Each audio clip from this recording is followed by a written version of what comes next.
What's going on, everybody? Welcome back to the Project Manga podcast, where we cover One Piece, Black Clover, My Hero Academia, The Promised Neverland, Jujutsu Kaisen, Chainsaw Man, and Samurai 8, week to week. I'm your host, Eagle. It's your boy, Kiko. Noxie. And I'm back this week from my rich white boy shit. You know what I'm saying? Had to hit the cruise on him real quick, but you know what I'm saying? I'm back. Yeah, I'm excited to be here again. Dude, I didn't die in the ocean. That's good. Yeah. Yeah, that's facts. Dude, scary. I'd be scared looking off that shit the whole time.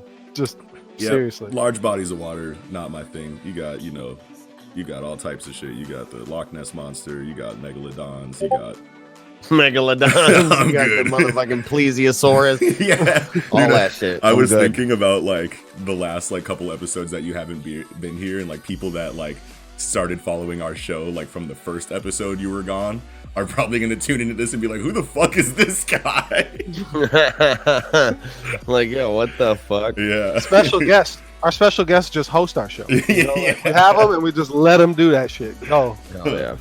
And before we get started, we'd just like to say, as always, visit the link tree in the box down below, and there you can find links to any and all of our online communities and whatever audio listening platform you would like to enjoy the Project M.A.N.G.A podcast on.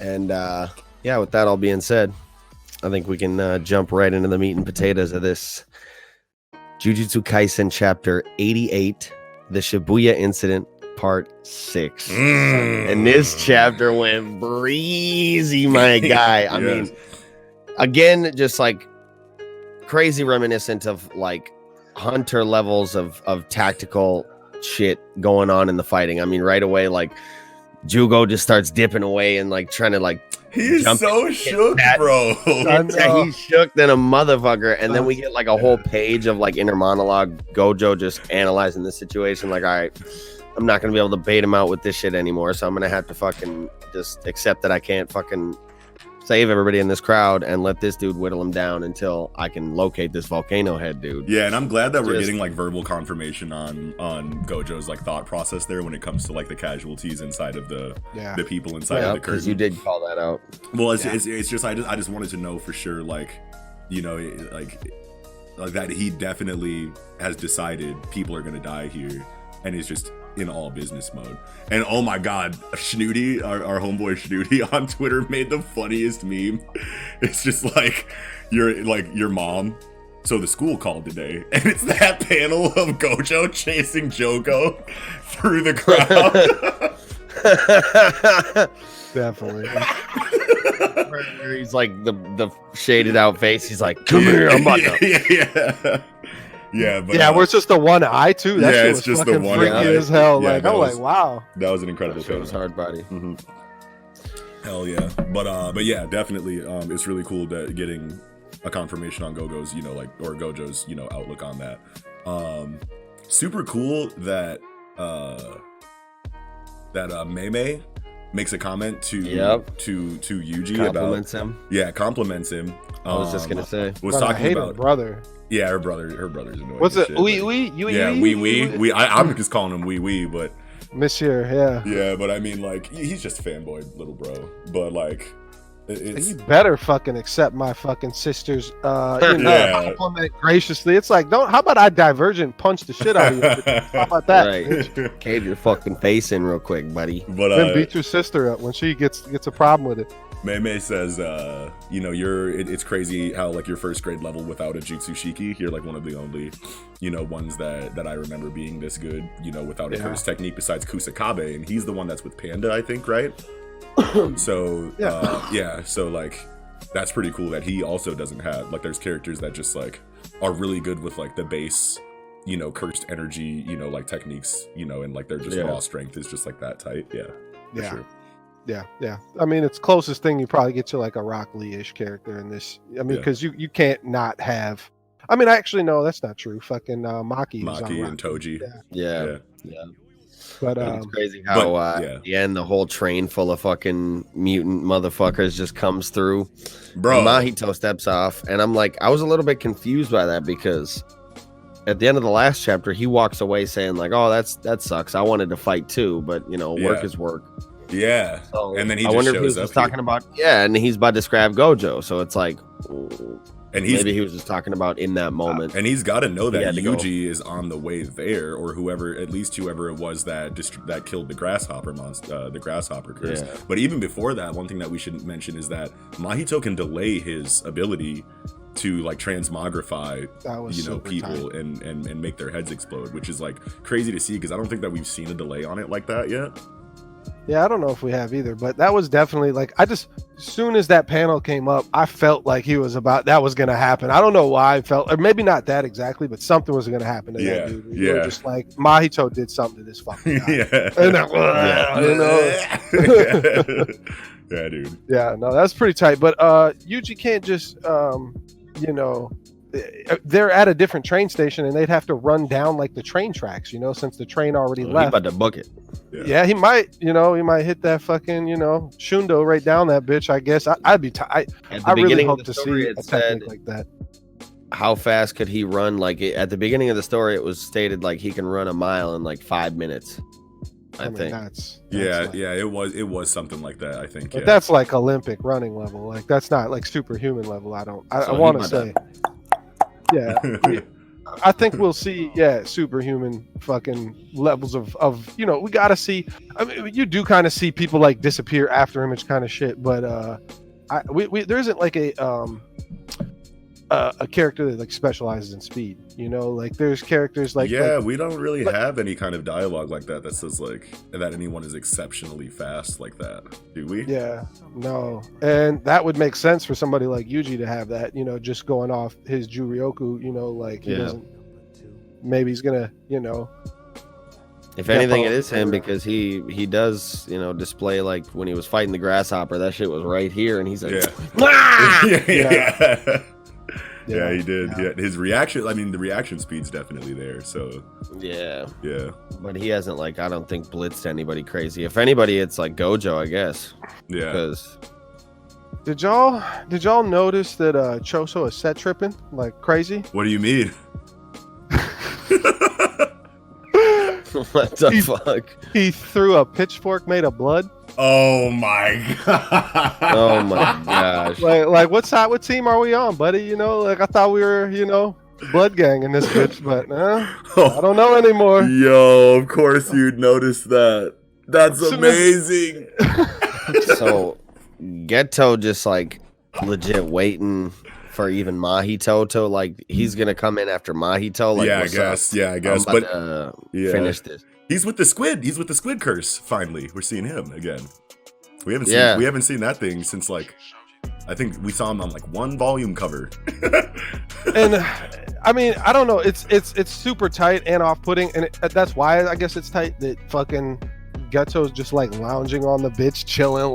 This is my floating fucking cursed chair, octopus man. Yeah. And that's just kind of the epitome of his character. Obviously he summons and controls curses and whatnot, but for him to make himself at home on one, it makes me think of if he goes to his apartment after this, hangs his keys on the wall, and there's just fucking nasty ass curses all over his wall everywhere, and he just lives in that shit, but that's kind of what I'm just One thing I wanted to comment on was the confidence that we see here in Geto and Mahito. So a question that I had for you guys was, do you think that this confidence is because of their plan together, or do you think that they have separate confidence in each other? Mahito is confident about what he's trying to do, but then Geto is also confident about something completely separate that he has up his sleeve.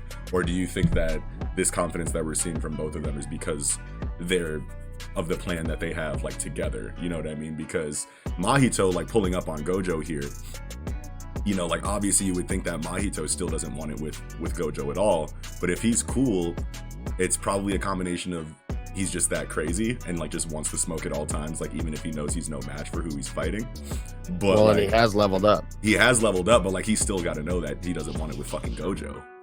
You know what I'm saying? I feel Mahito's got both. I feel like he just like wants to smoke with everybody, but also is confident in their plan. But okay. So you think that he has something set in place for like the situation that he's in right now with Gojo being here? Yeah, I feel like they think their plan is so surefire, and I think they're both confident about the same plan, but of course also in their own abilities to execute the plan. Okay. You know, it's. Do you think that either one of them have underhanded things like ready for the other? You know, I mean, like, Geto has fucking some other shit like safeguards for all that shit. Yeah. You know, like he could. I mean, who's to say that these aren't Geto summonings to begin with? All of them, like, or that he just, because of his affinity with controlling curses, has, you know, maybe think of it like a Orochimaru when he does fucking Edo Tensei, where it's like he puts something in the fucking curse to like, he's not really controlling it. Now they're on their own, they got their own free will, but he still has control over it. He can stop them or just kill them or whatever like that. So that's kind of what I feel like. That would be kind of intense. That would be super. That would be crazy. I don't know. I think it's the plan. Yeah, I think it's. You think it's their. You think it's both of their plans. Okay. Both of them are like confident in the plan that they spawned up. But Geto, I don't doubt, has a contingency because he, at the end of the day, is like still a fugitive and he's trying to look out for himself if shit goes south. So like, whose plan do you guys think it's more of? Do you think it's like an equal like split between like Mahito and Geto in regards to like how this is going, or do you think that Mahito like, you know, is like kind of like the figurehead and like Geto, you know, is just following until he, you know, and obviously, you know, contributing to it, but like might just be like, all right, go ahead and take the reins, like, oh captain, my captain, until I betray you? Or do you think that Geto thought about all of this and considering his like history with Gojo, and Mahito is just like, okay, I'm the muscle that you need on this end of things to carry out the plan that you crafted? I would say it's much more Geto. Like Geto's definitely the mastermind of the plan. Yeah. I mean, Mahito has all of the ability to like do everything that we've seen so far, I feel like, in regard to this plan. So well, it's weird because like Geto still doesn't want to like kill all humans like Mahito, you know, you would presume Mahito does, kind of. Yeah. Well, Geto does too. Geto, if Geto wants to like open up all their Juryoku. Yeah. So that they can. That was one of the options in the premature death flashback, kill them all, but he decided. Yeah, but he's just like, it's just gonna be easy to kill everyone who isn't already tight. I think. I think who doesn't. Yeah. I think it wasn't a cursed user, for sure. But maybe if someone has potential, he'll fuck with them. You know what I mean? Like if they're not already a shaman or a sorcerer, maybe he'll be like, I see something in you that means that you could be tight one day. So like if you're gonna fuck, you know, with me on my side, then like we'll just teach you how to use shit. I could see him being like that, but otherwise I'm pretty sure he wants to get all the humans out of here. Yeah. Pretty much, I think so too. Yeah. Most of them anyway, the weak ass ones. Mm-hmm. How about that last page? Just their exchange when like Mahito gets off the train, of course, and starts talking to Jogo. Obviously, Jogo like is extremely happy because he was just saying like, God damn it, haven't these 20 minutes been up yet? I've been running for my fucking life for a long time now. Yeah. The R. Kelly meme. I'm fighting for my fucking life. You're trying to kill me out here. Oh man. Robert. Yeah. Oh. Yeah, dude. Jojo. That's stupid. Use your common sense. And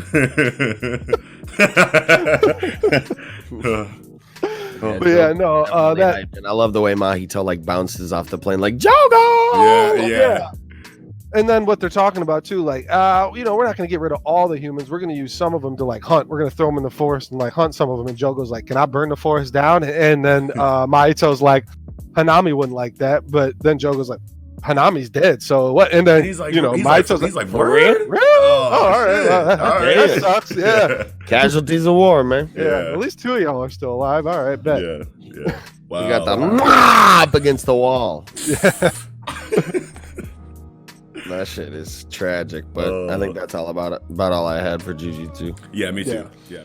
So with that, we can we can move on to chapter 31 of Samurai 8. This wasn't the deal. Yo, okay, so let me just say this. Because of the title of this chapter, I definitely thought what Kiko said last week was about to be the start of this chapter, because he said that like it was funny that like Alpha Team was all of the no-name samurai, and that Beta Team was everyone that we like knew like up until this point. So he thought that Sen like was like, yeah, you guys are Alpha Team, go sneak in that breach in Ben-K's ship so that, you know, you guys are the best team. So yeah, go in that way. And then as soon as they come in, they just get evaporated. That's my first note is Alpha Team didn't get waxed. Sad. Like I was so hoping for Alpha Team to just get fucking just, and not often do you just like want fodder to get fucking just vaporized. You know, yeah, dude, I definitely thought they were gonna be like, this wasn't the deal, Sam.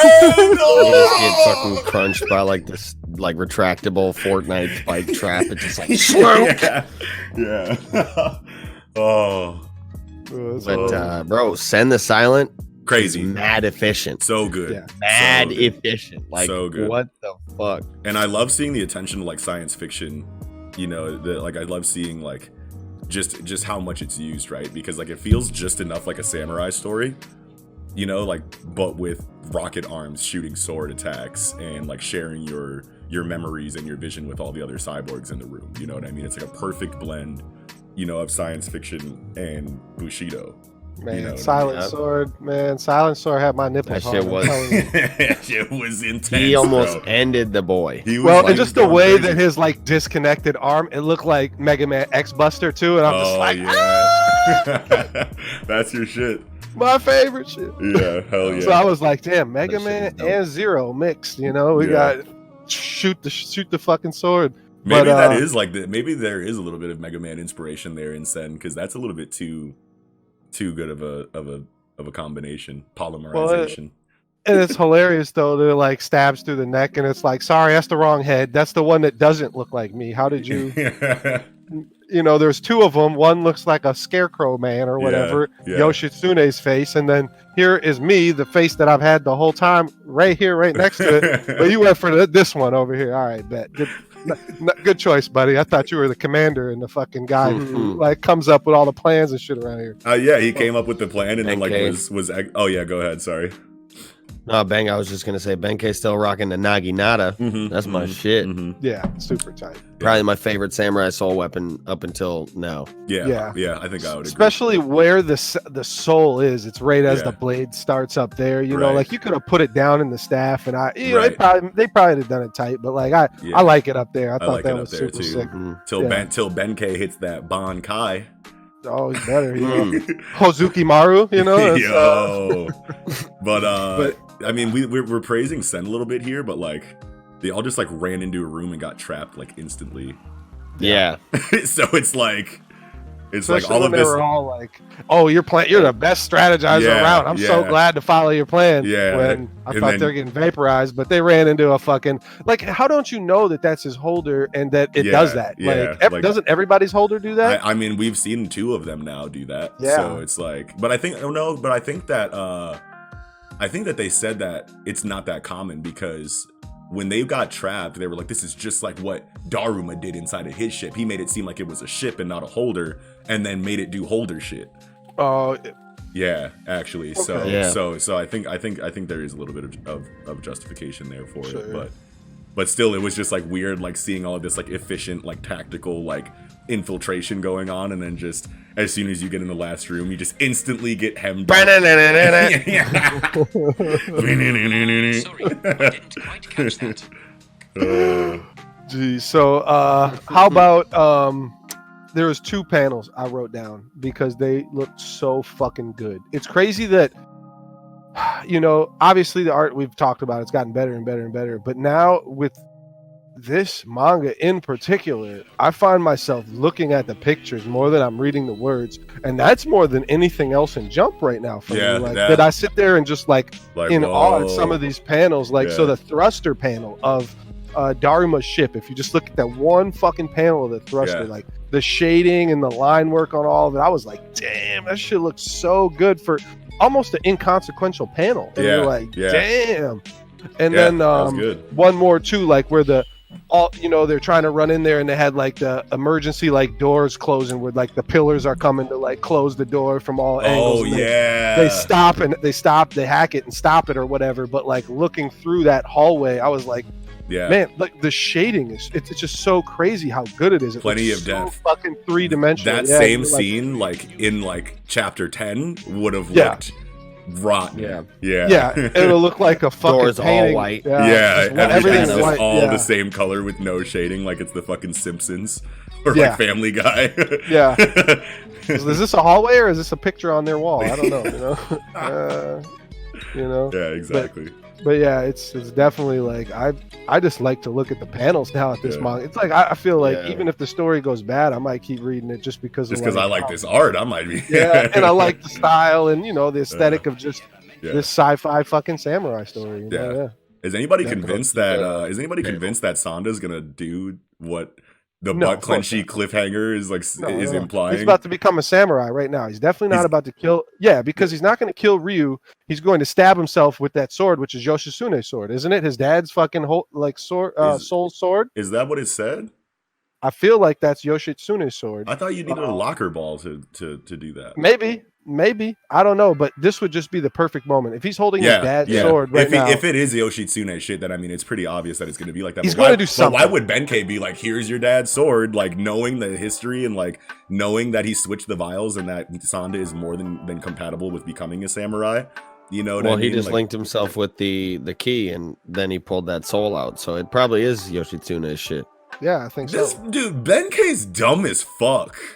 Well, he's just so confident, I guess, in like maybe his manipulative skills over Kotsuga Sanda. Yeah, I guess that's fine, but he's scared. Like I've scared him into this. There's no way he's gonna betray me. He's definitely gonna kill these guys. Whatever. I don't know. I mean, yeah, you're right that it's not a chance that you should like. Why take it? Why don't you just get your ass up out of your fucking thing and do it yourself? But another thing that I was thinking of, even though it doesn't make any more sense now, is that like maybe Sanda does cut Ryu's head off because that's not gonna kill him. You know what I mean? And then once his head is cut off, maybe he can like slip like the rest of. I don't fucking know. I thought he would like slip the rest of his body out since there's no chin there now. I thought that was. I'm gonna imagine some funny ass fucking sound effects. Yeah, because I mean, like M.A.N.G.A is not going to give him. Well, I mean, if it's Yoshitsune's sword, then he can just slice the fucking restraints. Yeah, that too. But I mean, why would M.A.N.G.A give him a sword he could do that with? Because he's a dummy. Yeah, I know. Yeah. Like, it's just dude. And like, obviously, we can sit here and be like, this doesn't make sense. This is dumb that he would do that. But I bet you next chapter it's gonna be some shit that's not what we're fucking saying at all right now. It's gonna be like, oh, duh. You know what I mean? Or it's gonna be like some completely new concept that we haven't seen before that he's giving us in the lore, you know what I mean? Sure. Or something like that. Yeah. Either way, I'm not worried about it. Like I saw people complaining online about how dumb this cliffhanger was because it's obvious that he's not going to do this or it's obvious what he's going to do. And it's just like, man, just read the fucking story, man. Right. Like how dumb are you gonna look like I'm gonna be looking for those comments next week. Like, what's good, bro? Yeah. What's cracking? you were so sure. Yeah. There's a couple Twitter accounts in general you could go, look for. And it's Reddit too. It's Reddit too, and it's like I don't even bother with the Reddit. Man. It's just like you're terrible. But yeah, I don't know. I would love if Sanda became a samurai next chapter, even though it's obvious. Like I've been ready for that, you know what I mean? So even though I'm expecting it, like that's still something I want to happen. So yeah, I mean you can't read a shonen story and then expect it not to be a shonen story. Yeah, right? Exactly.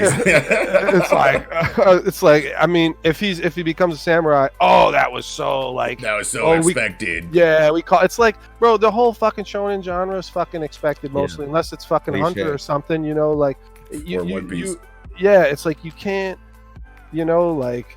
It's whatever, man. If that happens, I'm gonna be happy for it. I'm excited for him to not be an annoying character and have his own powers. It's just like the less annoying characters, the better to me. And I don't want anybody to hate on me for this, but I stopped fucking reading Hitman Reborn because there was too many babies. And I know. It's just too many babies. I'm gonna go back to it, but it's like every time we turn the corner, there's a new baby. So it's like, that's definitely an unusual dynamic, but. I mean, I'm not mad at you for it. I couldn't do Hitman Reborn either. So what's up? If you want smoke, it's both of us. What's cracking? All right, good. Yeah, but I legitimately try, and somebody that we know hyped it up so hard that I feel like I got to go back and give it a second try. But that's just kind of my philosophy. I'm about to watch the anime here at some point. I heard the anime slaps. Oh, it does. I watch fights. The anime does. Yeah. I watch fights, and it does slap. It's just that I feel like it's 20 episodes of babies until you get to the real story. And it's like, I mean, if the execution is proper though, then I mean it's gonna make it all worth it. Because look at Maho Sensei Negima. Sure, that's 60 chapters of butt harem, booty cheeks, butt harem. Yeah, I'm not gonna argue with it because I love it. It's, those chapters were very tough to get through. I'll tell you that. So, what do you guys think? Obviously, we want Sanda to kind of activate here. But I mean, do you think that there's going to be a significant personality change if he becomes a samurai? Or do you think that he's still going to be an annoying character, but just tight now? A little bit of both. I think he's still going to be kind of a little, and then we'll get development from here. A change over time. Yeah. I like that. That's what I'm looking for. He shouldn't just come out the gate like Daga Hanshoten. That shit. Hell yeah, I'd be here for it. But I don't. Omae wa mou shindeiru. Denke Kisama. Dude, that would be so crazy if he really just Rambo'd the rest of the arc as a samurai. Oh, okay.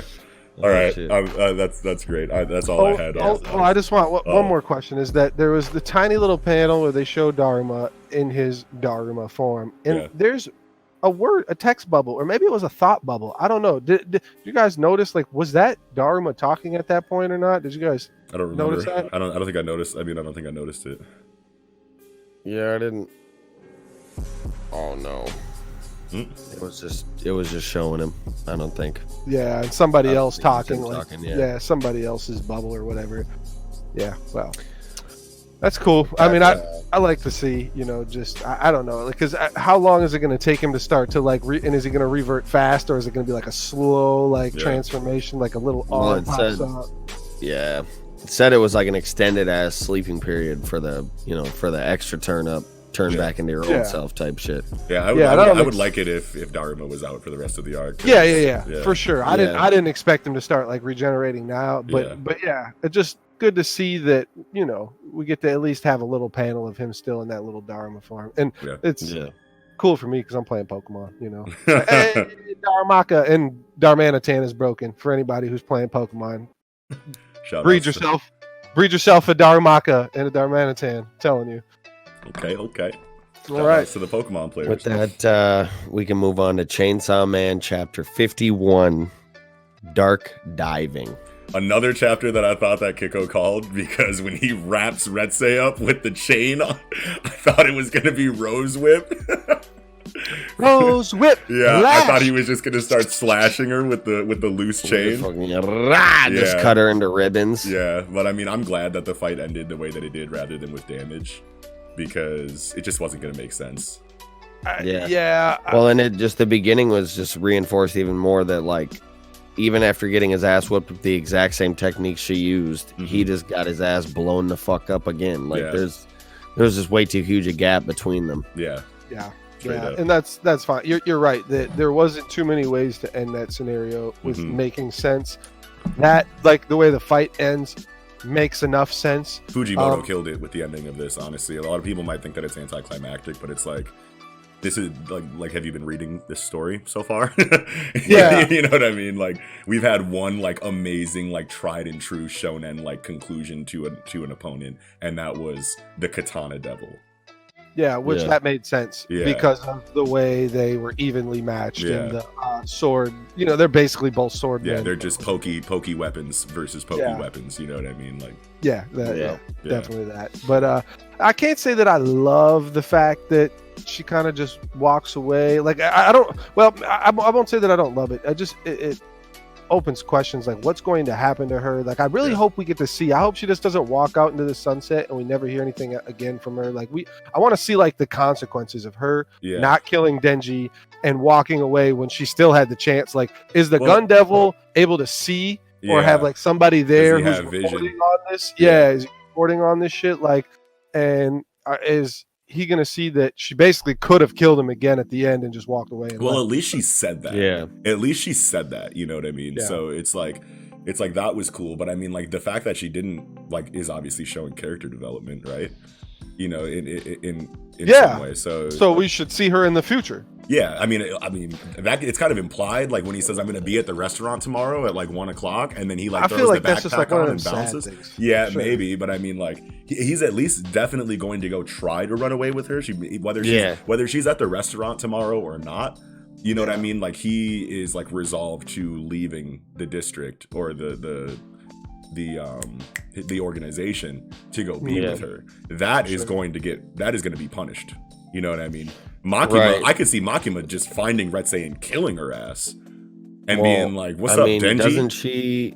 Doesn't she have Denji marked with that? Like, I feel like she could just smush his ass. Yeah, like she did the rest of those motherfuckers. You know what I'm saying? Yeah, like that's true. She's gonna be like, yeah, she's not gonna because Makima knows who the Chainsaw Devil was before Denji. And he's too valuable to just be scrunched like that. Yep, correct. I agree. Definitely. Yeah. But it's just so funny how like Denji's still just a horny bastard for like Retsei even after all of that shit too. It's just like he's still trying to spit his game and shit, you know, and it's just like fam. You know, but oh man, dude, that beach scene, like beach scene was so, even though it was awkward that she just kind of walks away and doesn't do anything. I mean, like you could chalk it up to character development that she actually does care, even though she definitely said that she doesn't. Yeah, no, cool. I agree. But at the same time, that panel of like them like laying like half like on the, you know, on the strip and like the water like not being there yet, and then in the next panel like washing up over half of like him and Beam. I don't know why, but I fucked with that panel like super heavy. Hell yeah. Yeah. Beam. I mean, I love how Beam's a writer, but I felt like this was the kind of the time that he shouldn't just be chilling, laying there, relax. Like it's like, bro, mind your business and go over there, or kill the bitch. Do one or the other. Like I think he was still recovering though, because he seemed like he was in pain. Yeah, so it did look like that. His stamina might be like still pretty close to zero. But that's probably true. But I felt like, because I don't know, and maybe I just made this up in my mind, but being that Beam and water as the water so he's feeling himself like that's what I thought, and then and then he recovered from water, where, you know, obviously, you know, devils recover from blood, where I would think he would still recover from blood the same way, but also gets water. That would be tight. That would be super tight. So but then that means that it makes sense that the Typhoon Devil wasn't water based. Yeah. And that it was just a big thing of intestines, because otherwise Beam would be invincible. Yeah. Yeah. That's hey, who would have known that? Yeah. What were you saying? I was fucking with that beach scene heavy though, because man, that was just, I don't know, a nice little heartfelt exchange. Yeah. I thought between them, you know, as much as Retsei wanted to deny it, I feel like she's, you know, she's a lion hoe. Yeah. Definitely. It's so crazy how like 6, 7, 8 episodes ago you're like, this is the new bitch, fam. And now it's like the exact opposite, and it's just like even like with just as much passion behind it. But like 3 episodes, he goes like, I hate this fucking bitch. And now it's like, I kind of hate her. She's lying because she's still, you know. That's good writing. You know, Fujimoto is so good. He knows exactly what he's doing, and he's writing such an incredible story. Yeah, because he hit her with the, you know what I'm saying, you say it's all a lie, but you really did teach me how to swim, girl. Yeah, I loved that. Mm-hmm. And then she said, got him all close, said, pat, like right in his fucking neck. I'm like, what the fuck? And then he's like, Beam, rev my engine, bro. I can't feel my fucking hands. Yo. And then Beam somehow, like, he's laid the fuck out, but he still gets it. It's, But yeah, for sure. I think I want in the next couple chapters, I wanted to focus on Aki and Angemon for a little bit before like going back to this like Denji situation, because like that was just like too significant of, you know, a character moment for both of them in the last chapter that I feel like we should get like at least a little mini Aki like Angemon arc for a change of pace. Would be really cool. Yeah. Side characters. I mean, obviously Aki and Angemon are the biggest ones that we should do, but like if we get side character info, that's fine with me. It almost doesn't matter who. I want more Kishibe too. Yeah, definitely. Yeah. And we haven't seen Makima for like a whole arc, so yeah, I would love to fucking see just a little bit more insight to how shiesty she is. Like what's going on? I need to just know a little bit more, you know. So like there's a lot of ways we can go. I hope we don't just jump right back into more like Denji heavy arc right away, you know. Like let's see some other shit for a little bit. Yeah, for sure. Yeah, that's all I had though. Yeah, me too. Yeah. So, well, no, actually, wait. I'm sorry. No. You're good. This is good. It's always good when you remember something that we forgot. Cause So he gets back to his apartment and he's looking in like an envelope. Is that his mail or is that his money? That's money. That's his money from doing the job, right? And completing the job, whatever. I guess technically. I mean, I don't know. Or maybe he saved it. I thought it was his money he had saved up. Yeah, maybe he hasn't even seen Makima since this because Makima's going to come back and be like, "Where's my devil body?" Well, yeah, because I kind of took it. It's like, okay, he's back in this apartment, you know, and I mean, I don't know. I just feel like I'm fuzzy kind of on this. So, like, that is his apartment, right? Yeah. So, yeah. I would, and it's like I feel like he was gone for some period of time. That maybe that was all his mail, like shoved into like a Manila envelope. But then I thought, like, but no, he's packing up and getting ready to leave. So he's counting his chips to see what kind of start he can have. Yeah. Okay, perfect. That's what I took away from that makes the most sense. Okay, thank you. Yeah, for sure. All right. So with that, we can move on to the Promised Neverland chapter 161. Never be alone. Okay, I know that I've said something first the last like 3 chapters, but I just have to say this real quick and then you guys can have it. I definitely thought Cicero and Vincent and Barbara were on some like, you know, like some underhanded, because remember how I said like they're on fuck shit, like because Norman switched sides? I thought that was coming to bite like all of us in the fucking ass like this chapter. Like that's definitely the feeling I got when Norman was like, what are you guys doing here? Not that they were gonna be like you thought you could switch up on us?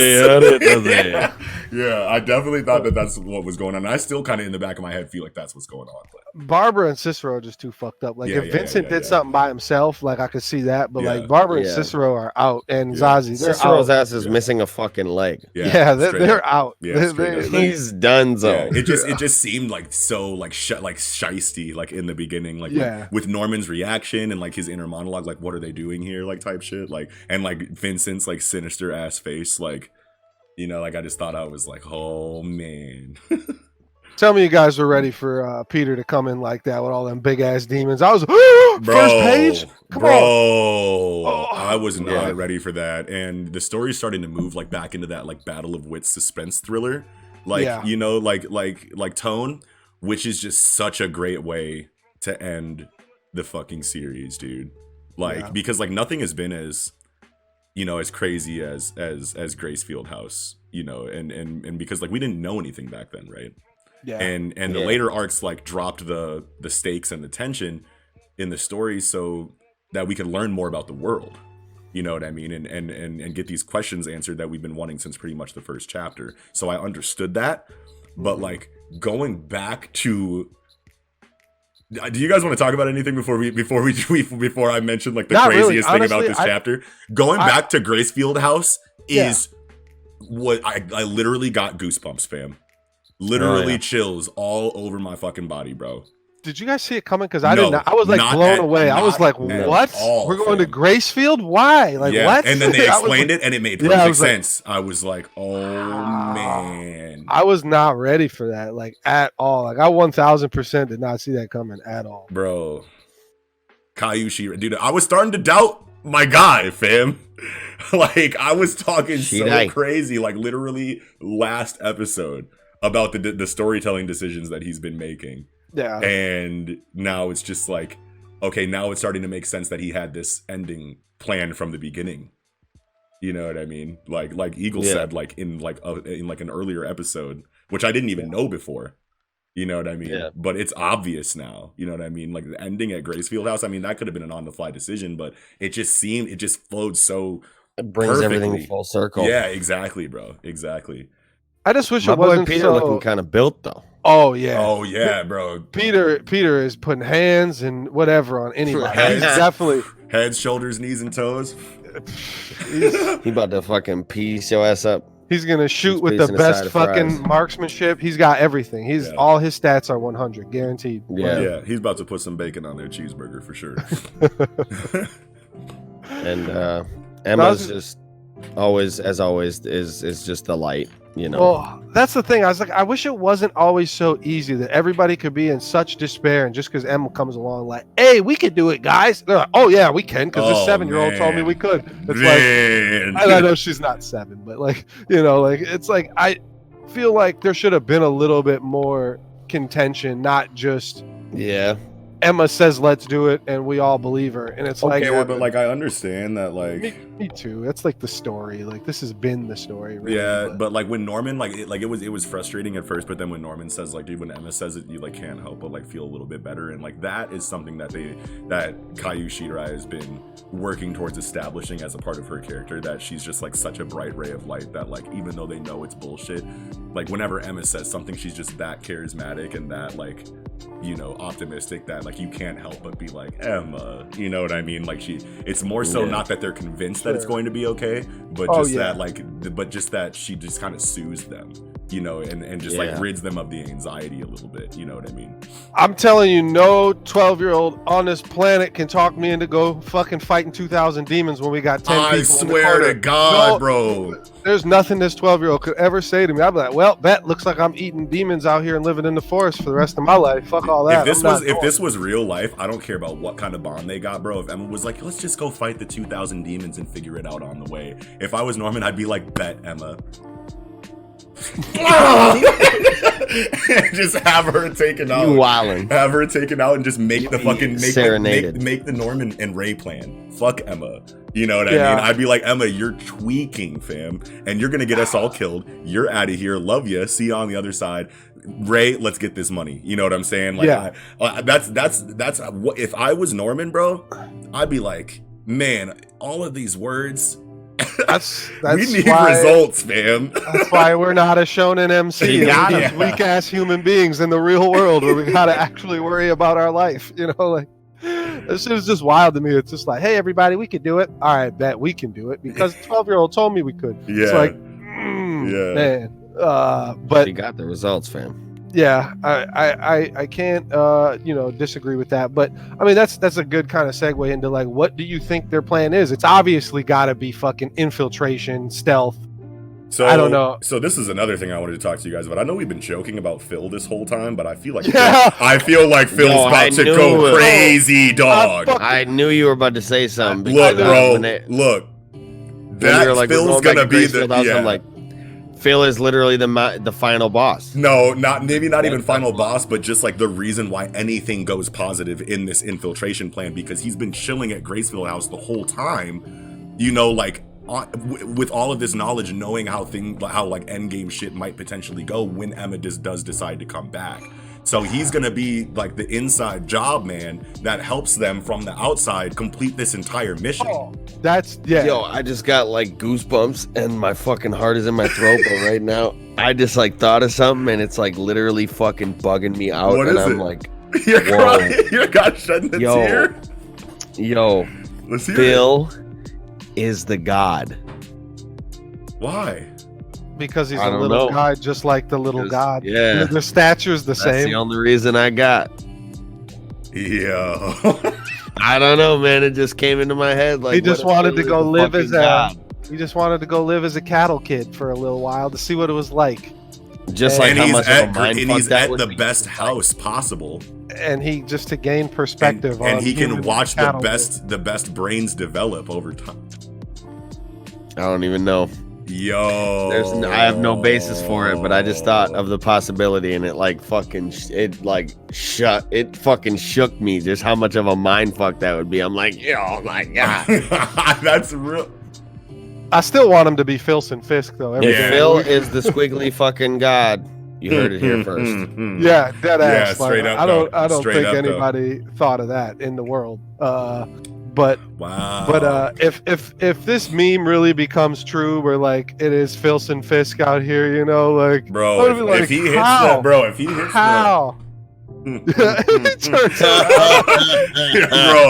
I'm gonna be sick to my fucking stomach, bro. My phone might actually get broken. I might have to just break it off. Just GP. spike it. Just spike it.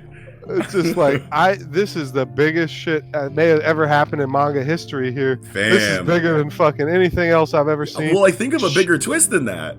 Yeah, I mean, no, I can't even. I mean, like maybe if we sat and really thought about it, but like off the top of my call head, up what's his name, M.Night Shyamalan. You know, dude, M.Night Shyamalan would if that happened, he would probably want to do some kind of adaptation of this. That would be wild.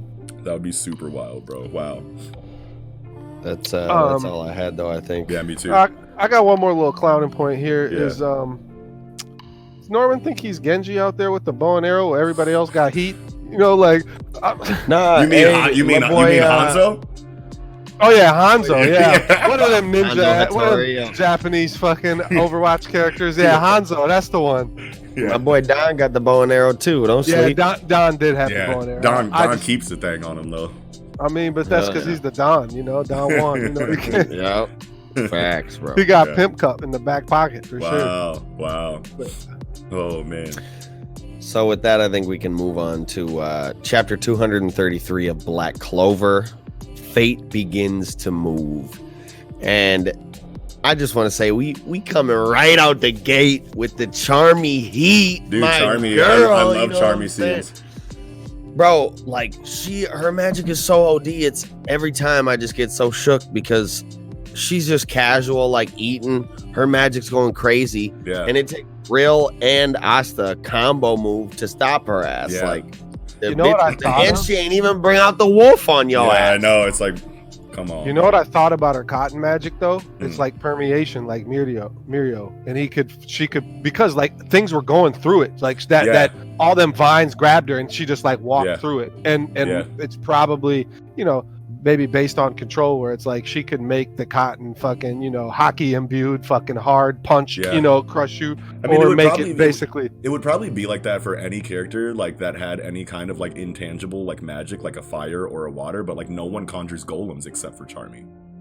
Yeah, right. You know what I mean? And Soul, but those are and Soul, those are Earth golems. Yeah. Those are clearly makes sense. They're solid. But for sure. But ever since I first saw Charmy, I was like, she's busted, and she's gonna be one of the busted characters. Like, you know what I mean? Because that's just too strong. But that's a good comparison that you just had there, Kiko. Because it's like how do you like if she really just wanted to sit back and chill and like smash some fucking food and like let like various cotton golems like fuck with you, it's like on defense they're intangible, on offense she's hardening it and attacking you. Like she's basically like the Logia of this story. Yeah, right. Yeah, definitely. Yeah. And that's funny you bring up One Piece because I was just thinking like, have we ever like compared her to Khalifa? So sheep, like that's what I just thought. It's like, kind of similar to that. But yeah, you definitely could do a lot of fucking interesting things with a power like that, for sure. And then that's only half of her power. That's only right base form. So yeah, she's definitely OP.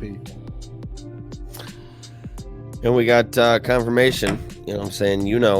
Prince of the Spade Kingdom.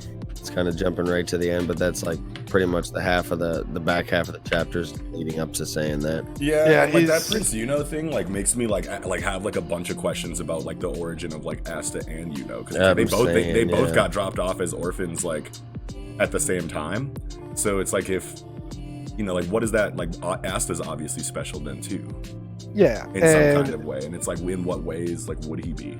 You know what I mean? I think he's going to be like a failed dark triad. Like he might have been. You do think he's related to them then?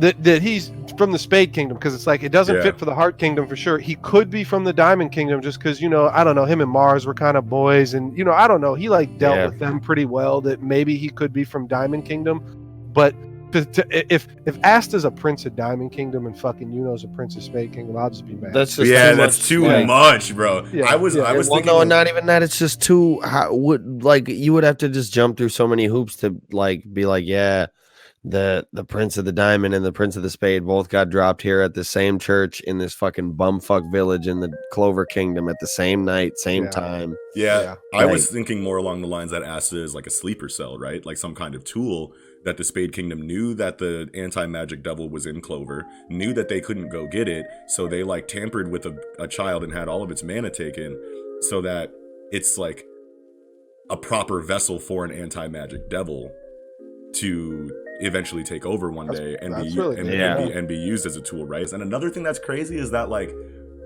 back when I was complaining about the series, I thought it was like dumb that Asta was getting like all of these new, you know, anti-magic like weapons that were like conveniently like tailored to like the conflict of the arc.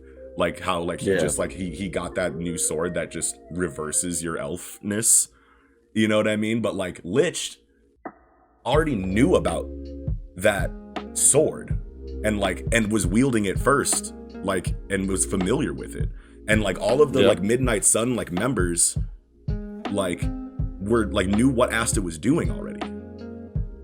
You know what I mean? So it's like so like it seemed like less of like an ass pull there just off that alone. But now I'm thinking about that in this new chapter with Yuno as this prince, because it's like there are things that I don't know like what Lich in the Midnight Sun's like connection to Spade would be, you know, in any kind of like particular way, but like it just seems like there's like all of these like things that like maybe we were meant to like kind of like put in like forget about, that are all going to be brought back into like a significant light like in the next couple of chapters here, because it's like could be. Or like maybe that's always good. Or maybe the reason why Asta has no mana is because his mana was sealed. And he has it, but it's just like he can't access it because like someone sealed it.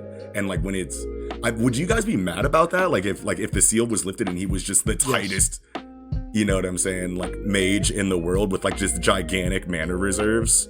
Yes, I'd be really bad. Yeah. That would make it Naruto. Yeah. But like have you guys ever like considered that possibility before, that he has mana and it's just been sealed? No, I haven't. And just recently with these chapters, have I considered that he is similar to these Dark Triad people, where I feel like there could be somebody above him, but maybe not. But I just think that Asta, like, is this devil actually from Clover Kingdom, or was it originally from Spade Kingdom and put into Asta or whatever, but it failed or it didn't come out right? He had no mana, like they read his it's not put into Asta, it's in his grimoire. Yeah. Asta doesn't have the devil. So his grimoire does. What about, I guess I don't know. It seems like that's kind of this one and the same thing. If the devil was inside of Asta the whole time, then it would still be Naruto. Yeah, I guess that's right. I mean, that makes sense. But like, so how about these Dark Triad people? Is it in their grimoire and not in them themselves? I think so. Maybe. See, I don't know. But I mean, it could go either way for them and not be Naruto, though. Yeah, because they're not the main character, and if they don't tap into some kind of beast that makes them, you know, win every time, then, but yeah, it's I don't know. I just always kind of thought of it as one and the same, like whether it's in the grimoire or in them themselves, because it's like they're taking it into their body. At least Asta is. Yeah, but I feel like when it's in the grimoire, it's more of a vehicle, whereas when it's inside of them, he's clearly a vessel. Like he's the vehicle himself. Yeah, that makes sense. Yeah, so I feel like there's quite a significant difference there. But I'm not gonna lie though, for the longest time, I definitely thought the devil was inside of Asta until like. Well, that's why I was thinking, not that long ago. because I felt like if he's like the anti-magic devil and they put it into him or whatever, let's just say that that's what happened, and then it sapped all his mana away, and that's the reason he has no mana, because of this devil. Ooh. And then they like test him for power, you know, like put their little fucking scouter on him and he's 0, like oh damn, we fucked up, like this is a failed fucking, you know, experiment, and just toss his ass in the dumpster. Some old man swoops him up and, you know, whatever, you know, something like that, you know, like that's kind of like how I was picturing it, because I don't know. Like, obviously we're going to try to connect these puzzle pieces before we get them as far as like how Asta fits into this whole thing. Cause like, what if we go this whole arc and we don't find out? Like, man. I don't think I would like that very much. Yeah. But it depends how it's done. I don't think, it definitely depends on how it's going to be done. But like, I don't think Tabata would go the route of, you know, leaving us completely unsatisfied like that. I mean, like, obviously he's setting up like big information reveals, you know, like slowly, and like this was a pretty big reveal right now here with, you know, even though like we could probably kind of like predict that, like if we really sat and thought about it, like this isn't really that surprising for you know what I mean? Like he's been a prodigious the entire time, you know what I mean? Like he's been, you know, incredible and rising up through the ranks as quick as he did throughout his vice captain already. Yeah, like it's obvious that this motherfucker is royalty in some way, you know. But I think that there was pretty good subversion there with it not being obviously tied to any of the royalty that has been being, you know, shown in a spotlight so far. Yeah. Because that definitely like had me like, okay, well, he's not royalty then if he's not with Noelle, and if he's not with Vermilion, and if he's not with you know, Silva, Vermilion, I don't know, whatever other houses. There's a bunch of houses. But so how about this? They talk about how Ravici or whatever and Gildre took treasures from a shadow place, and Yuno's necklace was among it. Like, what do they mean? Like shadow? Like I don't know. It's like, well, because Geldra was the captain of the Purple Orca. The fucking didn't he have like transparency magic or some shit like that? I don't know. Well, so I don't remember. I know who you're talking about. Yeah, the captain of the Purple Orca. The one that was protecting the king at the end of the Elf arc. Yeah, he was a traitor. No. The traitor does have the transparency magic. Yeah, you're right. Yeah. And so he was one of them, and it said that they took these treasures from the shadow place. It's like, what the fuck is a shadow place? Is that like the void, like the magic void area? I don't know. That's got to be a brand new concept. I don't remember them ever talking about that. Yeah, I don't know, but Yuno's necklace, when you get the close up on it, it reminds me of light magic, like fucking what Fake Licht had, or fucking the Magic Emperor. It's the same design as when he enters his like merged sprite form. You know, like when he gets that like crown. Has that crown? Yeah, and over his and the slashes through it or whatever. That's the exact same design as that. Is it? Yeah, for sure. Yeah. All right. Well, that's crazy because I feel like he doesn't have that form without fucking the pixie. Fucking Tinkerbell. Fucking Wind Sylph, whatever she is. Yeah. You know, it's like, I don't know. I felt like he wouldn't have that form if it wasn't for her. So like, are these? No, they're not, because we see Salamander go from Fana to fucking Fuego Leon. So it's not like these sprites are faded to one like spirit. Yeah, they're not fated to be with whoever. They choose who they go with. So I don't know. That seems weird. It just looked like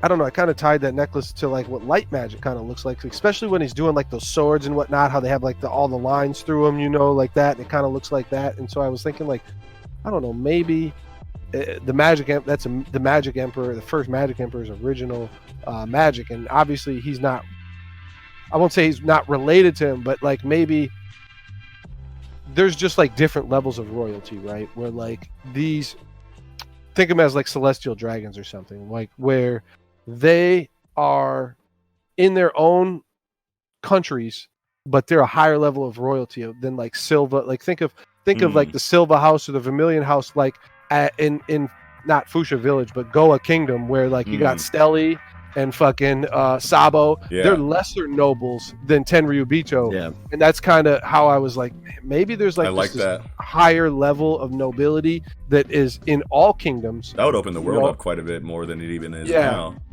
Yeah, I don't know. I hope we can just get that, you know. I mean, not exactly, you know, just the Omni Kings.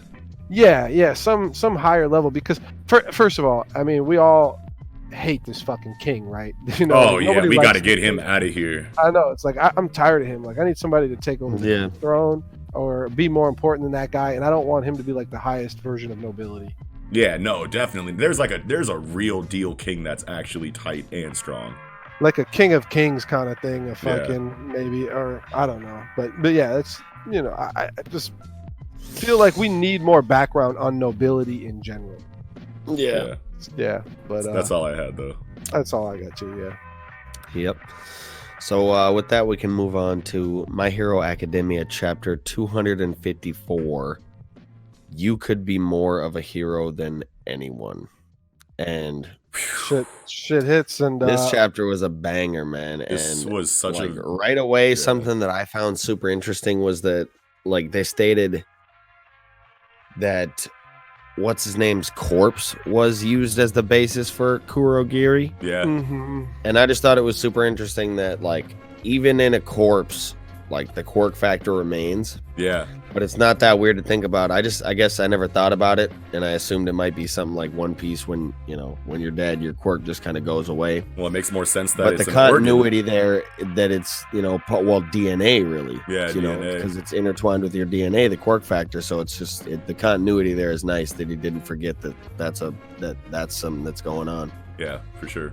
I didn't even think about it, and it kind of was like, oh, that's pretty damn interesting. Yeah, I kind of thought of it like Hunter. Like where your ability lives on, your shit just lives, like depending upon your will. Like I wouldn't say like it like floats above your body or anything, like kind of like M.A.N.G.A does, but where like even after you, because like when you die, and you can, I wouldn't want to think that anybody who has a quirk, any corpse that they come through, that they can just like extract your DNA, and then like Dr. Eggman can use your quirk at some point, like. Yeah, well, it makes a lot more sense considering that this is like obviously inspired heavily by X-Men, so that's how it works. That's how it works in X-Men, kind of to a certain degree. So that just seems so broken, like that's how like everybody got like healing factors in the Weapons Plus program. They just kept taking Wolverine's like DNA and like putting it in other motherfuckers. So yeah. And that's fine. I just I just don't want it to be, because I'm still like worried about how OP Shigaraki's gonna be. Like like every chapter that we don't see him, I just feel like, oh man, he's getting stronger with every chat. It's like I just want to see him, because it's like I feel like he's just getting stronger. He's gonna come back and just turn the whole earth into ash. I know. Man, it just seems like he's scorched gonna be, earth policy. He's just not gonna. Nobody's gonna be able to fuck with him when he gets back. So I don't know. I just, this thing just made me felt like this makes the villains even more OP, and it's like it's just so crazy how like I used to feel like the villain alliance was kind of trash, and that they all were kind of like, if All Might jumped in that bitch, not even at his peak, he would just wash their whole fucking crew in a second. To now it's like I feel like they're all, like, other than Spinner, all pretty fucking strong, and Spinner's probably gonna have some new shit by the next time we see him too. But I hope so. I fucking hope so. He's super Spinner. Yeah, but I mean, I don't know. This was such an incredible chapter to me. It was so visceral, and, like, it was so heartrending, and like, I'm glad that Kohei gave the backstory that he did, because like this chapter probably hits like tremendously if you've read Vigilantes, but it hits enough even though you haven't. It hit me, and I haven't read it. I felt it was perfect. And just the storytelling that you get like through, facial expressions and like, the emotion that you can feel, and like the weight, like, in the chapter with Aizawa and even Present Mike's reactions to how things are happening, and like just like the flow of dialogue and the paneling and everything just like really made it like such a heavy chapter with a lot of depth, and there were plenty panels with no dialogue on it throughout the chapter, you know what I mean? And it's like this is just another outcome of a story where like these character moments only hit so hard because of the focus on these characters that we've had throughout the entire series.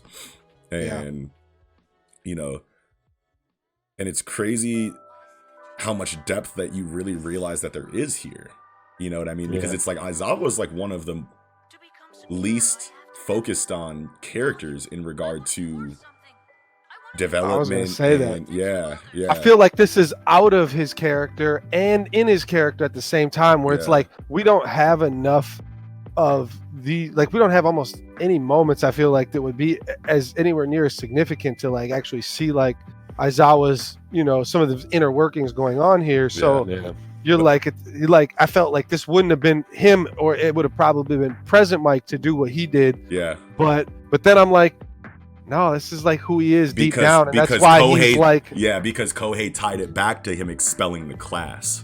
Yeah. And giving you and making that moment wildly significant to what's happening in this chapter right now, because you see exactly why he did it and his motivations behind it. That made this chapter knock the way that it did, because it's like you think he's just a fucking douchebag back when he expels him. And then you see now like that he like is he's like and then someone in the class, I think it was Sarah, mentions how it's the same look that he had when he left as when he expelled us. Yeah. The way that it was executed was fucking brilliant, fam. Like, this is like One Piece level callbacks almost, I want to say. Yeah. You know what I mean? Yeah. Because it's like, it's just wow, dude. You know what I mean? Wow. And like, if Kohei continues like this momentum and like this rhythm that he's in, like, I can see this arc being one of the best shonen arcs in the last 10 years. If he continues to handle it as properly, as well as he has been so far. It's really hard to... It's going to get tough, though. It's really hard to do what he did with two separate characters within like 2 chapters of each other, with a lot of like character building in just 2 chapters apart, you know, from Endeavor to Eraserhead here. And it's bro, like, right? It's pretty wild that you could do that in this amount of time. This is, I felt like it was like just good timing on his part. Like, I don't know, like and it's just the foundation that he's laid. Yeah, definitely. Throughout like, the entire season. Time, it feels right for both of these moments to have happened, and they're laid out so close to each other, which is crazy. Like, that's definitely planned. And it's crazy how you get like those. Oh, go ahead. Sorry, Eagle. Oh, I was just gonna say it is masterful, because as much time as we've spent with him, you know, just in these last 2 chapters, you feel like you know Aizawa 100 times. Like the back of my fucking hand, bro. Yeah. You know what I mean? And we kind of got into a little argument in our group chat like a couple months ago, or maybe even a year ago at this point, about how like Hero doesn't have those like big information like payoffs. And how you were comparing it to like One Piece, and you were like, by this chapter in One Piece we had gotten these huge information dumps that like made all of these like, you know, moments like significant and like these huge payoffs. We get those payoffs in Hero in emotional form. You know what I mean? And you get them in character moments, not world building moments. You know what I mean? Yeah. But it's just as intense. You know what I mean? Like, and it's just as satisfying, at least to me, that you know that all of those little tiny character moments, just like in One Piece, with all of those little tiny world building moments, all coming to, you know, a culmination, and then you get this sum totality of like feeling, and like how many emotions did we feel in this fucking chapter? Like quite a few. Yeah, like all of the like hardest hitting ones, you know what I mean? And it's like, I mean, Shirakumo's corpse, like right away to just give you that to then go to this, like it, I don't know. Just... And the analogy that they use about how it's like, you know, grabbing scraps off the table of a 5-star restaurant. Yeah. Bro, that shit is incredible, dog. He's like, I'll kill students all day long. Yo, fam. Just to pick up the scraps. This shit is so fucking good, man. Yeah, that's definitely wild. Couple of things. So I know this was a hype chapter, and you guys talked about some of the bigger shit right away, but we got the popularity contest color spread, bro, and that shit was fucking fire. Wow. That shit Bakugo's I need Bakugo to number 1 to have that drip. To be that, yes. I that needs to be. And you know, like, and like you see it like this, and you're like, I can't see Bakugo looking any different than this, but it's like, that's not EOS Bakugo. No, definitely not. You know, like, what is that gonna be like? It's just Retsei. Oh man. Yeah, no, that super fire. Yeah. Wow, dog. Yeah, they did look fire. Momo hasn't even barely been in the story, and she's still top 10. Popularity, yeah. I saw people wilding on Twitter. They were so happy she was like top 10. Like, I saw nobody say. Well, dude, she has a huge stand-up, man. Her design is incredible. Her quirk is one of the best ones. You know, like, if you really think about what its potential could really be, her personality is amazing, even though she's barely used, and she's been like relegated to a background character, like on like Mineta's level, basically at this point. You know, or like, I mean, no one's as bad as Hagakure, but like, Yeah. You know, but like they're in that echelon though, right? You know what I mean? So well, and I always you always like think of fucking Momo as female character lead number 2, like 1B, you know, like obviously it's Ochako, but like then you think it's supposed to be, you know, Yao Momo, but it just hasn't. It's Asui though. I know everybody. I know everybody feels that way. It's like I want it to be Momo, maybe personally, and maybe that's why I feel that way. I would be cool with either one. I like Asui and Yao Yorizu equally. I never forgave her for somehow getting them frog feet in those sneakers, you know. Like, no, there's definitely nothing wrong with Asui other than Toad from X-Men. Like that's the only thing that's wrong. It's like the guilty by association thing. I'm like, aren't you supposed to be gross with like mucus coming out your nose and shit? You know, like, and then you get that panel about how she throws her stomach up and like uses it for like certain things, and it's just like, God damn it. I mean, we knew it was coming. Yeah, it's fine, but like, God damn it. We knew it. We knew it.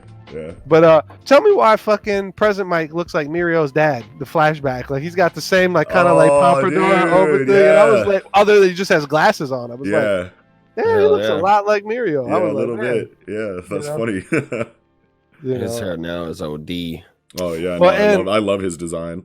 Yeah, and look at his tech. Look at the tech that he has as a kid.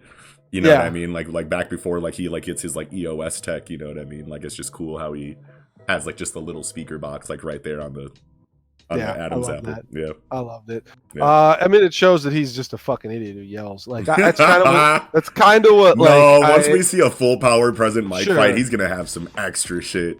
I'm not even talking about his ability because sound is always broken. Yeah, sound is always broken. But like he's just, you know, like in this exchange with fucking Kurogiri, you know, he's just like yelling like, fuck you, basically. I don't know, you know, he's like mad and yelling like, I'm not gonna talk to him, like fuck this guy, but and Aizawa's like, all right, whatever, you know, takes control of that situation. Talk no jutsu. Yeah. But you know, I didn't really expect. I don't know. Maybe that's just a couple panels of, you know, kind of being inconsequential. You know, like maybe it doesn't matter. But I didn't take Present, even though his ability is yelling in his voice. I didn't take him as like I just yell over. You know, I don't listen and I'm, you know, just gonna yell all the time kind of character. Yeah. Well, this is good. That's about all I had for Hero. Me too. Yeah, that's a great chapter. With that, we can move on to One Piece chapter 965, the Kurozumi clan's plot. Oh, that's it? 965? This chapter was massive. There's so much to unpack here. Odin striking cheeks on the boat. Hey, tell me you weren't, you know, you weren't fucking with fucking dude, you gotta out of hand, canceled. Tell me you weren't fucking you know, hype for Vista trying to hold his boy down to smash too, you know, like fucking Nekomamushi's about to walk in there like, hey, what are you doing? Loud dumb cat guy. Like, buddy, over here, bro. No, Odin's trying to, you know, change fucking the world here with strike this girl and has some children out. Of course, the light skinned one's got to let you know you're tweaking. Let my man smash, bro. But yeah, Jozu and fucking Marco looking soft as hell. With I know, dude. Jozu, soft Jozu. That's so great. I know. The guy made of the hardest substance is the softest inside. Who would have known? That's some Oda shit, bro. That's some fucking Oda shit, man. And we gotta I think start putting some, I don't know, I've heard like Marco criticized because, you know, it's like people are like, oh, he might be weaker than some people because he might not have been a commander the whole time, this and that, he might not be admiral level. Nah, he been there day one. I'm pretty sure, and we didn't get direct words confirming it because Odin was the only one that said like, you're gonna be in charge of this division. Yeah. But I'm pretty sure Marco was appointed division commander right there at the same time. Yeah, you don't have to be a tryhard to be strong. You know what I mean? And if you thought Marco wasn't first commander level, you're just an idiot. Like, I'm sorry, because like soon as Kizaru jumps off at fucking Marineford and fucking throws a bunch of fucking little light beams, Marco just jumps in there, tanks that for fucking Whitebeard, flies up and just kicks him right away. Yeah, it's like, with the fucking Pele kick. Yeah, and with was the just blitz like ball, with the blitz ball shit. He said Ronaldinho. The Pele kick. Yeah, what the fuck, like bro? that's a little bicycle kicked his ass and like like he was just right away off point, like jumped in and was ready to start bodying people. The strongest people in that war. It's like I've never understood people discrediting Marco, and people do all the time. Yeah, I don't know. The Marco slander is intense, but you just gotta spin. It's like, oh no, he's their doctor. He's their doctor. It's like, no, he's their first commander who is basically invincible because he's a goddamn phoenix. What do you mean? Like, watch your mouth. And just reread. Put some respect on his goddamn name. Yeah, and then let's get back to help yourself with the story. Yeah, you know? Yeah. The second helping, if you will. Yeah, but well, I was just gonna say, Odin being the second division leader, you know, getting that is, I don't know. I feel like Josu's third, then, right? Yeah, Josu. Yeah, always been third. You know, because Ace was the second. Ace was 2.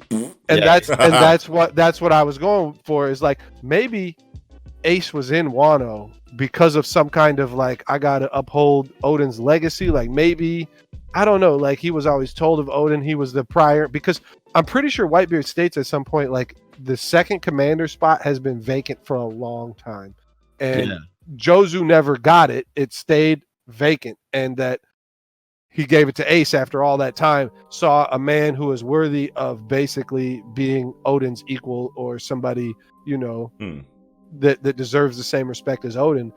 And then, I don't know, maybe hearing of that stuff is why maybe Ace was in Wano to try to finish like Odin's work or was getting ready to try to finish Odin's lost work. I don't know, like that. There's definitely got to be some tie-in with them both being the second commander. Yeah, you know? Yeah, for sure. I never even thought about that. That's good. Good job. So yeah, we'll see what happens. I like that. Should we talk about the title of the chapter? and all this bullshit with Orochi and like this weird mystic, or this diviner, or whatever the hell it is. You mean Bon-Clay? Yeah. That's crazy. That has Bon-Clay's fruit. I made a troll post like on Twitter that like said that this chick looks like Dr. Kureha. And I was like, coincidence? Nice. You know what I mean? And it's like, and I had like a million like crying, laughing, like emojis. Like, it got retweeted and quoted like, "You're an idiot," like 5 times. It's like obviously I'm trolling. Yeah, it's like, come on, bro. It's like no, because it's not Dr. Kureha because this guy's dead. And it's like, I know that. I read the same chapter as you. It's Bon-Clay's fruit. Yeah, I know. It's Bon-Clay's fruit. Like, that's important, too. Yeah. And I really hope... Yeah. I mean, you got to assume that's important. There's no way that just gets, like, washed. And we don't get any more info on that. Because that's 1,000% Bon-Clay's fruit. And you need to know why somebody has that and they don't have... I mean, obviously he died, or she died, or whatever that is. You know? Yeah. And so it respawned and Bon-Clay got it. But I don't know.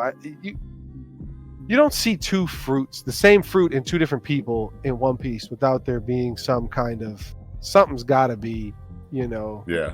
There's got to be more info on that for sure. And I mean, like, so much like has to have happened in between like this user of the Mane no Mi and Bon-Clay getting it. Yeah. You know what I mean? Yeah. So I mean, like, there could be like some kind of like crazy like Wano connection with Bon-Clay, but I mean, like, it could have just found its way to him after 30 years. Yeah, you know what I mean? Like, there's a lot. Like, someone finds it, they don't have to eat it right away. They hold it down. Maybe they want to go get some money for it. Something happens, they lose it. The next person gets it. You know, like, so on and so forth. Like, you know, like the Campbell's soup can from the commercial that like finds its way all the way back home from the grocery store. You know what I'm saying? Like, you never know like what the fuck it could be. Like, Bon-Clay doesn't have to be associated with Wano. No. Yeah. I wasn't gonna associate. No. I'm saying that. I'm saying that to those who like. Well, because who is this person? Who is this fucking fortune teller? You know, like, because at some point, a relative of Kureha, though. The resemblance is striking. I'm just saying. Like, I'm not saying it's Kureha, but like be a relative of Caramel, a cousin or something. You know what I'm saying? Could be a relative of Caramel. Maybe Caramel and Kureha and this motherfucker are all. Yeah. You know what I'm saying? Could be, but Caramel fuck with the government, and I just feel like this was almost like a government play. Other than the fact that Wano never gets, See, but actually that's not true because CP0 is there fucking with Orochi. So like, that very well could have been somebody from the world government. And that's kind of what I was trying to go back to, is that this fucking fortune teller has the plan. He is the puppet master in this sense, he's making, he isn't really making Orochi do this, but is giving him all the tools to do so, setting him up for this, giving him the fucking Orochi fruit. All that shit, which the Orochi fruit's tight as fuck. They have like the 8 different fucking things hanging off the top. Yeah. It's, so tight. The Hydra heads, hell yeah. But why doesn't that fruit have any spirals on it? They don't all have spirals. Yeah, they do. I thought I saw one that was not like that before. Every single one. Because the heart fruit has like hearts on it. With little spirals at the point at the bottom of the heart. I looked it up. Okay. Someone in my group chat was like, "Why doesn't this have spirals?" And I was like, does it need to? And then I went to the Wikia and looked at all of the fruits we've seen. But we've never seen a mystical Zoan fruit though. That is what I came back and the conversation that we had afterwards. Yeah. Because that mythic Zoan fruits might just be different. Might just be different in that and way. then it's got scales or something thematic to what it's there you go. Yeah. It's got scales for sure. Yeah. There it is. Yeah. That could and be. then I like that. I wonder what the phoenix fruit would look like. Got some feathers on it or some shit. Yeah. Fire, little fire. Didn't the Marimara have just like little fires on it? It had. There was swirls. There were still swirls. Look it up after. It's I'm gonna go look. It's crazy to look at it because it's like, damn, bro. Like, how often do you just go and look at all these fucking? Never. I mean, like I remember a while ago I did look into it because I wanted to see like what certain fruits looked like Blackbeard's fruit. You know what I mean? But I don't think that we even knew what that looked like back in the day. I think we just got that in like one of the last Beaver cards that came out. Yeah, the devil fruit design I'm still always going to be upset about is Kaku's, how it's a banana but he turns into a giraffe. I thought for sure it was going to be because it's long is what I thought, like a long neck, like it's a long fruit. That's what I ready for a gorilla. That's ready for Optimus Primal to jump out of there. Oh man, Beast Wars. Swollen. And then imagine the clash with each gorilla, knee gorilla. Yeah, exactly. That'd be super tight. But yeah. How about Shimotsuki is definitely related to Zoro. Every panel we get to fucking see him, it's just like that's fucking Zoro. Nobody got that hairline, bro. No. That's goddamn Zoro. Ryuma, Ushimaru, Shimotsuki, Roronoa, Zoro. I promise you. Itoryu, Nitoryu, Santoryu. I promise you. And Onimaru, the Kitsune, is gonna be like, you're basically the guy that I followed. I'm fucking with you from now on. That'd be so tight if the fucking fox goes with them on their journey. I promise you. And Zoro rose with that fox. I promise you, fam. Tandem attacks with that fox somehow. Yes. I don't even know how, but it's like, yes. I don't even give a shit. And it's a shapeshifter. It's a shapeshifter, so it's like, think about how useful that is to anybody. Yeah. You know what I mean? On any, to bro, I promise you, bro. Onimaru is going with Zoro, bro. That would be tight. Yeah. I'm here for that. Promise you. Are we ready? Are we ready to talk about Roger? The drip. The Rayleigh drip. Bro. Oh man, the Roger drip. That last page. God. That last page is so crazy. Do you think this fight is going to be off screen? Because this is the biggest question on the internet that I'm seeing right now. Like, how do we riot? Is it riot rage? Or I'm not even gonna expect a fight because me neither. I'm not expecting it either. If it happens, that's lit. But I'm not gonna sit here and be like, we better get this fight just to get some kind of equally amazing exposition instead, and then be upset. Yeah. You know what I mean? Did y'all notice that Roger and Rayleigh's outfits are basically Luffy and Zoro's outfits with a few little tweaks? Those are basically exactly the same. Rayleigh's is more piratey and not a fucking, more Japanese, but he still has a Haramaki type fucking sash on. Yes. And then fucking Gold Roger is shirtless, with his, not shirtless, but he's got he's a kind flowing, of got like little frills too. Flowing shirt. Yeah, frills, exactly. Yeah. The flowing shirt bro. that's open. Yeah. It's the flowing shirt that's open. It's he's got the sash too. Yeah. The sash too, yeah. Yeah. Yeah. We're in the thick of it now, boys. And you get to see Scopper Gaban in Roger. this panel, but we don't get to fucking know about him, and he's supposed to have been here. Shanks is just snacking on a corpse casually. Yeah. People are saying that Roger's holding an admiral by his throat. Let's go. I think it's a vice admiral. Yeah, probably. So another now that we're like kind of like talking about like this fight being like off screen or not, like what if there's not a fight at all? And they just talk? No. Whatever. No, because Odin goes to Roger's crew. So what if there's a Davy back fight here? Don't, come on. Why not? Just because that's a joke fight, just because that's a joke arc doesn't mean that's not an established pirate thing in this story. I know it's an established pirate thing, but I'm fucking rioting personally. Fucking Davy back fight this. I swear to God, like why else does Odin go with Roger? I might beat everybody up in my house. My wife and man, everybody better run. They better. I'm just gonna not indiscriminately. Come on, swinging. Bro. I'm indiscriminately swinging. If that's dude, Odin goes to fucking Roger's crew and by goddamn Davy. Odin goes to Roger's crew. Roger is sick, and we know that like they have a conversation about like he's got to be sick if he's about to do a goddamn Davy back fight right now. He's fucking full ass sick, way too sick. Davy back fight would be lit. Look, bro, a Davy back fight would be lit, especially between these two teams. And I'll never hate on the Davy back fight like other people do. The groggy ring is one of the tightest things ever, to be honest. And I never really hated on the Davy back fight, but this is no time for a goddamn Davy back Maybe fight. It's the perfect time for a Davy back fight because we know that Roger and Whitebeard have the conversation about Raftel and the One Piece. It better be off screen. I can't wait 2 weeks on my life of a goddamn fucking Davy back fight. I'm too old for this shit. Oda, no, we ain't got 2 weeks for this shit anymore. This isn't fucking 2004. We ain't got 2 weeks for a goddamn. I think he would handle it brilliantly. Go crazy with the Davy back fight. I would love a Davy back fight here because it's one of those concepts that like you don't expect to see ever again. Yeah, you know what I mean. It's and it would just be so cool. I mean, like obviously we want a real fight. Like don't get me wrong, I would prefer a real fight. You know what I mean? Because that would just be so epic and amazing to see. But a Davy back fight here would make a lot of sense, considering the conversation that we know that they're going to have, considering like a lot of things that Odin like otherwise, what other reason does Odin have? Odin's been establishing his life on this crew for X amount of time, and then he just switches because that's just an Odin thing to do. That's not an Odin thing to do. Is it? I think Roger's crew suits Odin far better than White. Yeah, but Odin's not like because Roger has kind a of crew. Motherfucker, bro. Like Odin will ride. Like Odin rides.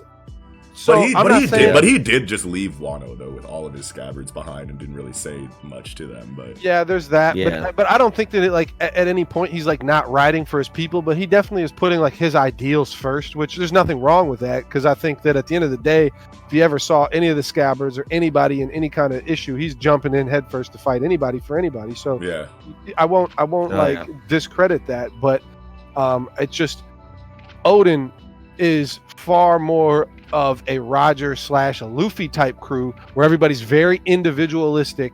There is not like this fucking very set style that you got. Whereas okay, well, now we got commanders. You're more so legs on an animal or like legs on a spider. Yeah, you got fucking this system in place of division commanders, and then you got people under you, and like it's Whitebeard is all. I just care about my family. Like I don't really care about all this other shit that's going on. I'm really just kind of out on the ocean to have a good time with the people I love. And Whitebeard even said like you're not even like the kind of motherfucker that should be on my crew. You know what I mean? Exactly. Whereas Straw Hats, as is what you would have to assume of Roger's crew, are all very individualistic and could just all jump on an island and go run their own fucking direction and be totally fine in every way. Yeah. And then they just all somehow get back on the ship and hit the next one. The Warriors.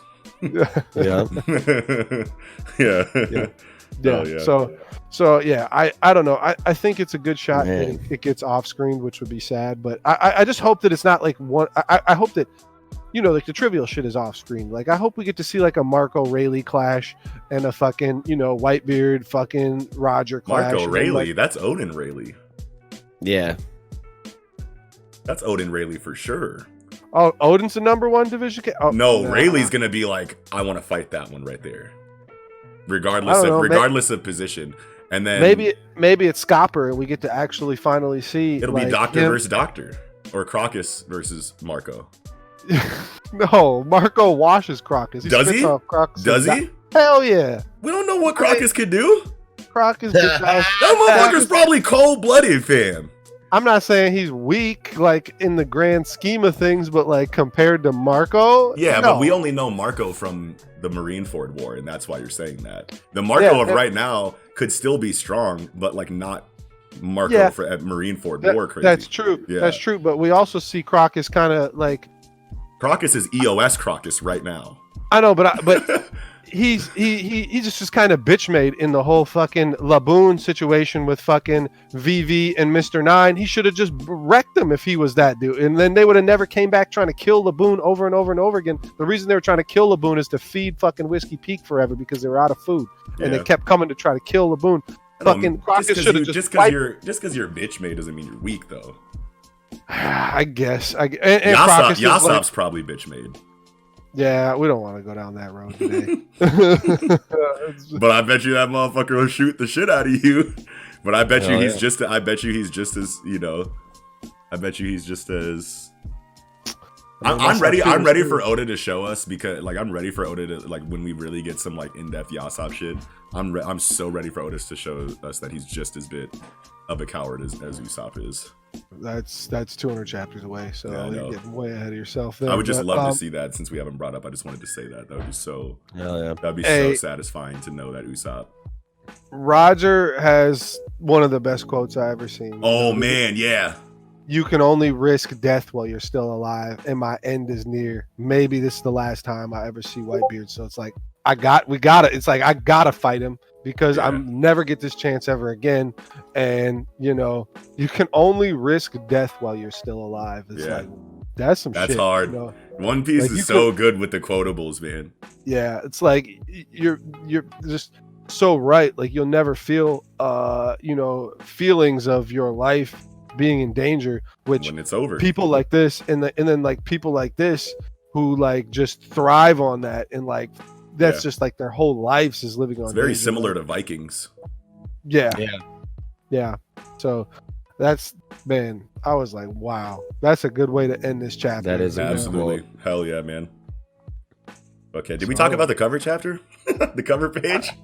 You know, I always want to, and I did make a note on it. It's just like, I'm tired of this fucking cover story. Yeah, and me too, dude. Bees just aired this guy out. Can we just be done now? Like, you know? Yeah, stomp this dude's fucking head in, and why have they not found Lola yet? It's like, crazy how much looking for Lola. It's crazy how like Beige is the supernova that I like kind of like wanted to know the most about, like when we were going through Shabandi, and then like now I'm just like he was just so interesting to me, and now I'm just like so over him, probably because like we've gotten so much of him, you know, at this point. But like I thought he would be one of my, like, his crew just seemed so cool, like Gotti and like Vito, and like, you know, like I've always been like really big into like 1920s like mobster shit, you know what I mean? And then we finally get the Beige arc, and it's just like, oh, it was kind of underwhelming. Big Father was super tight, but you know, like, but I was just like, oh, it sucks. I definitely feel that. Yeah, for sure. That's all I had on One Piece though. I'm just looking to see if I have anything else. No, I don't really think I have anything. Yeah, I'm good. Yeah, that's it. What a week in Shonen Jump. That was a lot to unpack, but I feel like we did it. I feel like we were super efficient with time, and like I feel like this was a really good discussion that we had. Yeah, definitely. All right. Well, that'll do it for this episode of the Project Manga podcast. Thank you all so much for watching. If you did, be sure to leave a like on the video if you enjoyed this episode. Make sure you hit that subscribe button if you're new to this Project Manga podcast and you've been enjoying the show so far. Make sure you leave a comment down below. Let us know what you thought of this fire weekend jump. Yeah, dude. And also visit the link tree in the box down below, like we said, and where you can find the links to any and all of our online communities, and also any audio listening platform you would like to enjoy our show on. Yeah. And with that all being said, this will be another stupendous episode of the Project Manga podcast. Wrapping up, I'm your host, Eagle. It's your boy, Kiko. Noxie. Sarabada. See waters flowing